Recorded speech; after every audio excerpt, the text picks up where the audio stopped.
Welcome back. If you're sitting in Mumbai or the Delhi NCR, any other part of North India right now, the weather outside is beautiful. It's raining, it's pleasant, it's drizzling in several cities.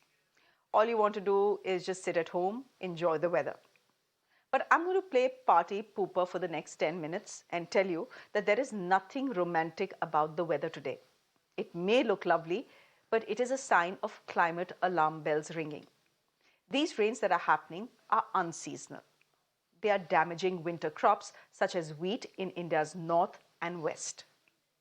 Farmers are staring at massive losses, further raising the risk of food price inflation.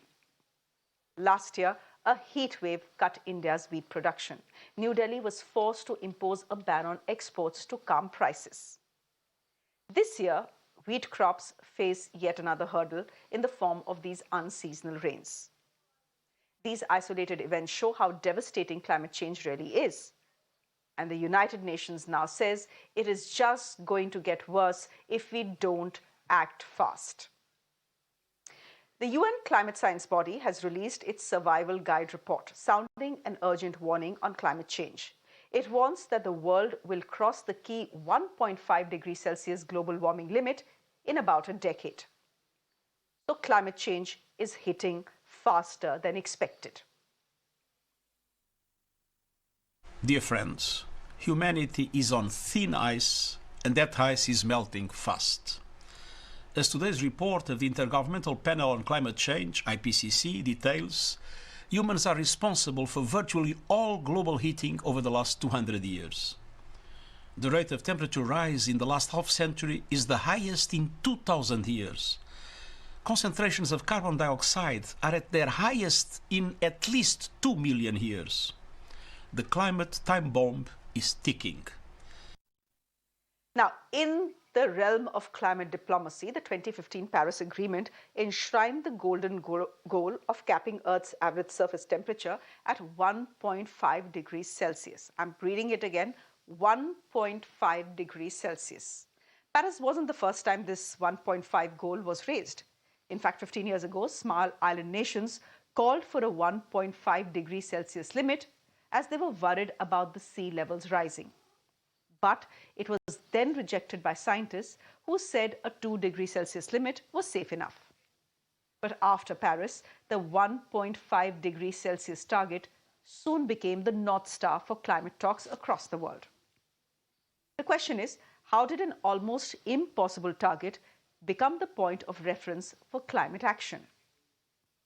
At barely 1.2 degrees Celsius above the threshold, the world is already dealing with diabolical weather events.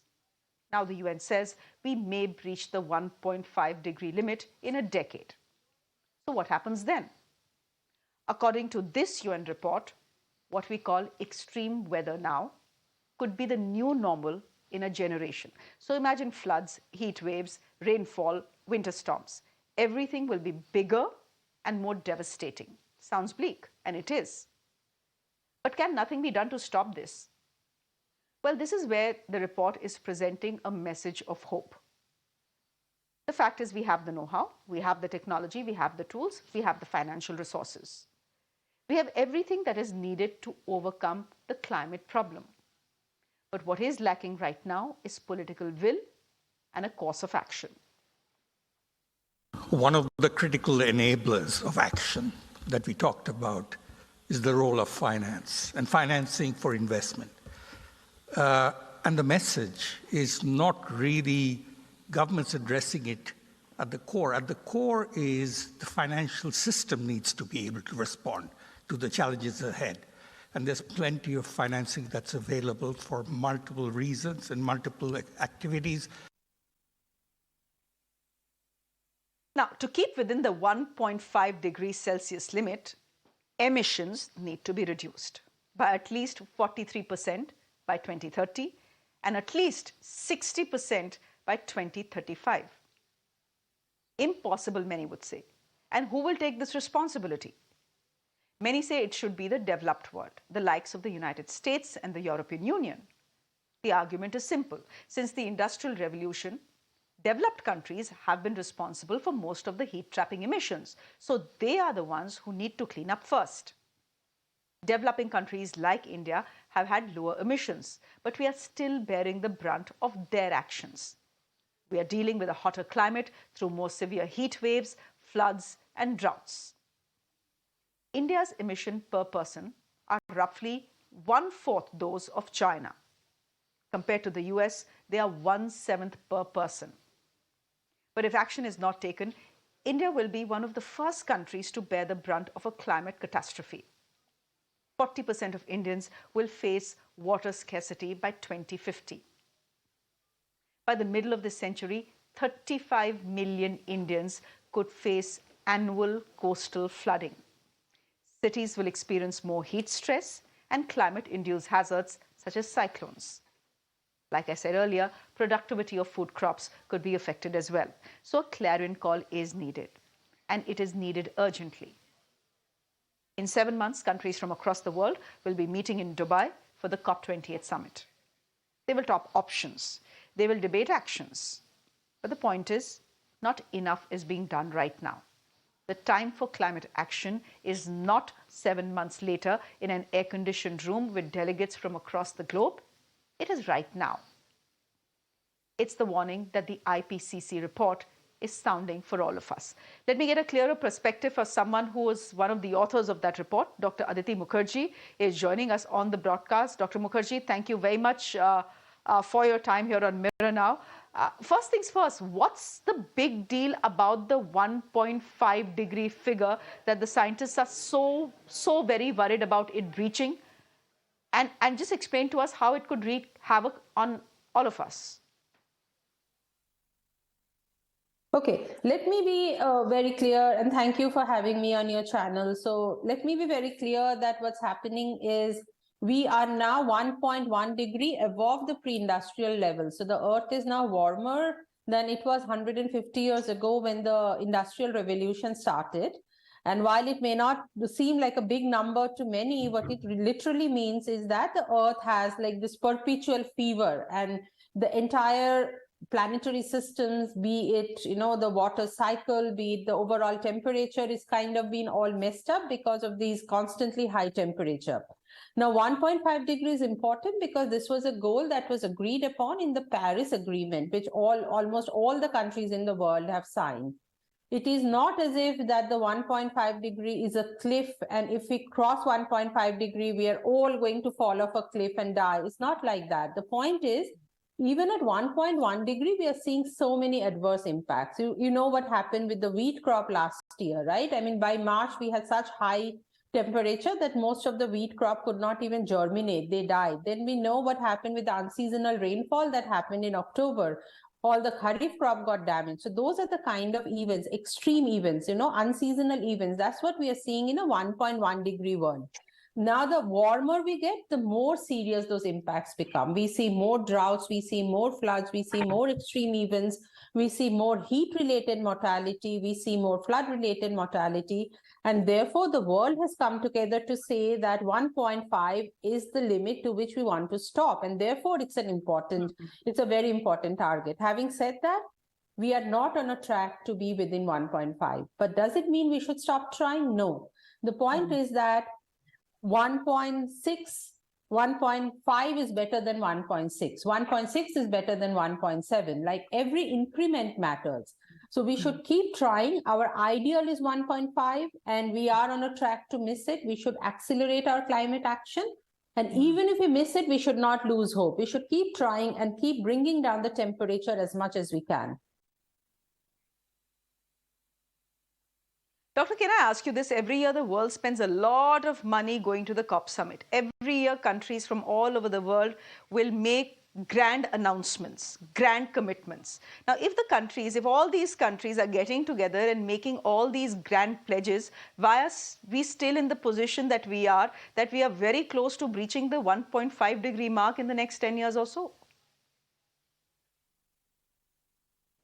That's a great point, actually. What happens in the COP? So there are, if you read the synthesis report, and it's actually one of the shortest reports, it's just 15 pages for a change.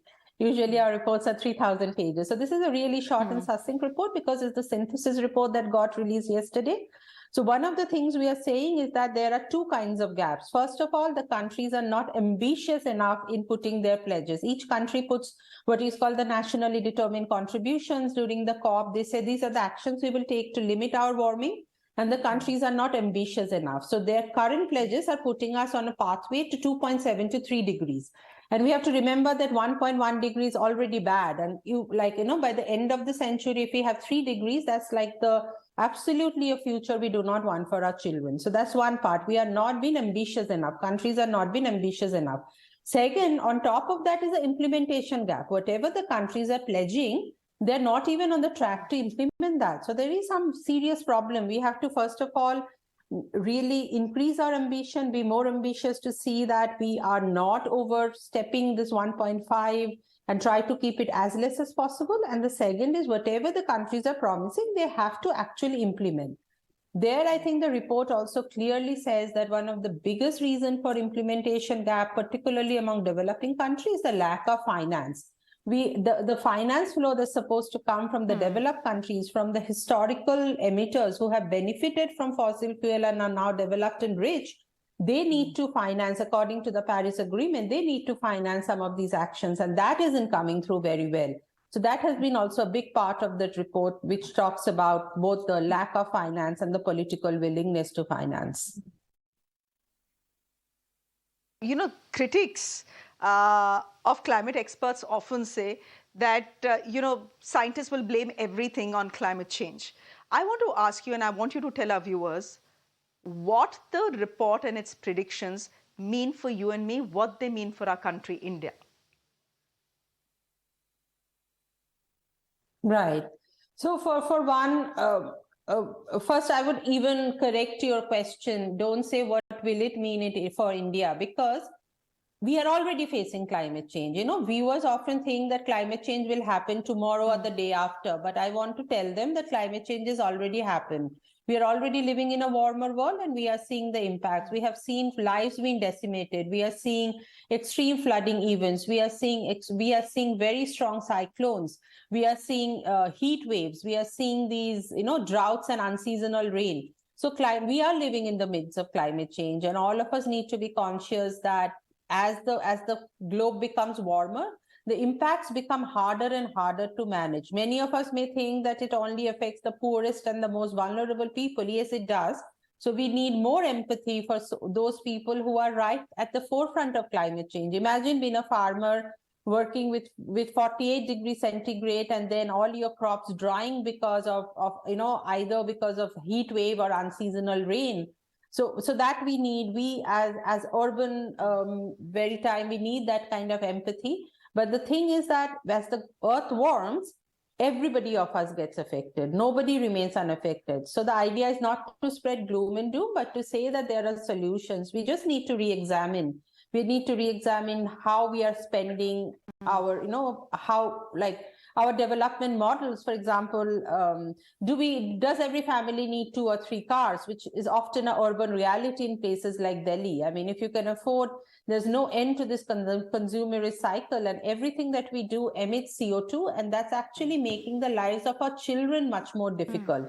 I think if we understand that already some of the most vulnerable are feeling the impacts, and what we are doing today actually makes our children's life much more difficult, then I think, suppose they would not say that the scientists are always doom and gloom, because we really want to ensure that our children have a future, have a reasonable future. I mean, we owe it to them. Dr. Mukherji, we certainly do. We leave it there for the moment. Thank you very much for putting the IPCC report in perspective for our viewers. With that, it's a wrap from me on Urban Debate. Afrida is joining you at the top of 9 with all the day's top stories. Do stay with Mirror now. Thanks for watching. Good night.